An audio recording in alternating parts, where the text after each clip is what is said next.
Πιστεύω ότι δεν περιμένουμε άλλους. Λοιπόν, κυρίες και κύριοι, καλή σας μέρα. Zonja dhe zotrinj, mirëmëngjes.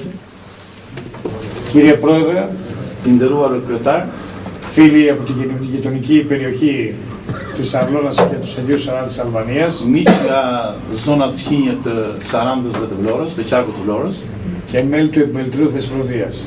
dhe antar të dhomës tregtisë Thesprotisë.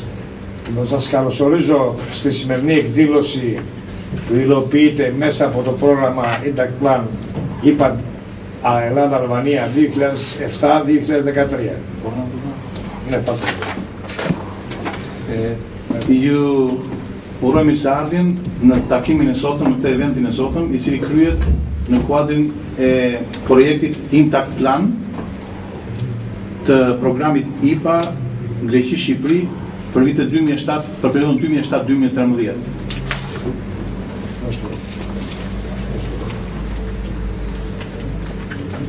Το πρόγραμμα, η σημερινή εκδήλωση αποτελεί μια ενέργεια του Επιμελητηρίου Αυλώνας σε συνεργασία στηριζόμενη από το Επιμελητήριο Θεσπρωτείας στα πλαίσια της πολύ καλής συνεργασίας που έχουμε αναπτύξει όλα αυτά τα χρόνια. Με το Επιμελητήριο Αυλώνας είμαστε, όπως ξέρετε, πάρα πολύ κοντά όλα αυτά τα χρόνια. Ky aktiviteti i sotëm është pjesë e veprimit dhe aktivitetit të dhomës tregtisë së Vlorës në bashkëpunim të ngushtë dhe me mbështetjen e dhomës tregtisë së Thesprotisë në kuadrin e bashkëpunimit miqësisë të cilën ne kemi zhvilluar midis nesh në këto vitet e fundit. Δεν θα μιλήσω για το πρόγραμμα γιατί πιστεύω ότι έχουμε αναπτύξει πάρα πολλές φορές. Θέλω όμως να ευχαριστήσω για μια άλλη φορά τον πρόεδρο του Επιμελητηρίου της Αυλώνας, τον κύριο Μπρεσάνη, και τους επιχειρηματίες του Επιμελητηρίου Αυλώνας για τη συμμετοχή τους στη σημερινή εκδήλωση, τους συναδέλφους μου από το νομό Θεσπρωτείας που ήρθαν σήμερα εδώ αποδεικνύοντας έτσι τη θέλησή τους για την εξωστρέφεια και τη συνεργασία με την γείτονα χώρα. Nuk do të flas në hollësi për programin, se tash nuk është hera e parë që flasim për të, jemi takuar dhe herë të tjera. Thjesht dua të falenderoj edhe një herë tjetër mikun tim, kryetarin e dhomës tregtisë së Vlorës, zotin Arben Breshani. Njëkohësisht të falenderoj të gjithë biznesmenët e zonës së Thesprotisë, të cilët marrin pjesë në këtë aktivitet.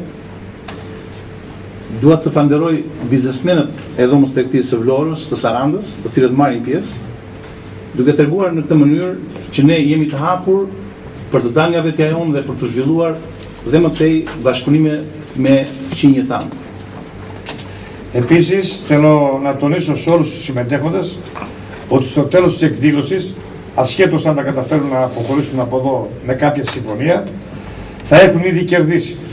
Καθώς τους δίνεται η δυνατότητα να γνωρίσουν ο ένας τον άλλο, να συζητήσουν για τις επιχειρήσεις τους, να ανοίξουν μια πόρτα επικοινωνίας και να επαναλάβουν τις επαφές τους σε περίπου 3 εβδομάδες που θα επισκεφτούμε εμείς την Αλβανία. Gjithashtu dua të theksoj për të gjithë pjesëmarrësit se në fund të këtij eventi, të këtij takimi, pavarësisht se mund të mos kemi arritur që të firmosim kontrata bashkëpunimi konkrete me njëri tjetrin, në rast të parë kemi arritur tashmë që të vendosim bashkëpunimin, të njohim mirë njëri tjetrin, të bashkëpunojmë dhe të diskutojmë në lidhje me biznes që ne kryejmë në vendet tona, të hapim porta komunikimi dhe të rinovojmë kontaktet tona në një periudhë pas 3 javësh ku ne do të kemi mundësi të vizitojmë Shqipërinë. Όπως γνωρίζετε, το Επιμελητήριο Θεσπρωτείας τουλάχιστον όλα αυτά τα χρόνια προσπαθεί να ανοίγει πόρτες ούτως ώστε να βρούμε νέες αγορές, νέες συνεργασίες με την γείτονα χώρα την Αλβανία, αλλά και με τις βαλκανικές χώρες, γενικότερα με τις βαλκανικές χώρες, τις οποίες μας ενδιαφέρουν πάρα πολύ, σε διάφορους τομείς.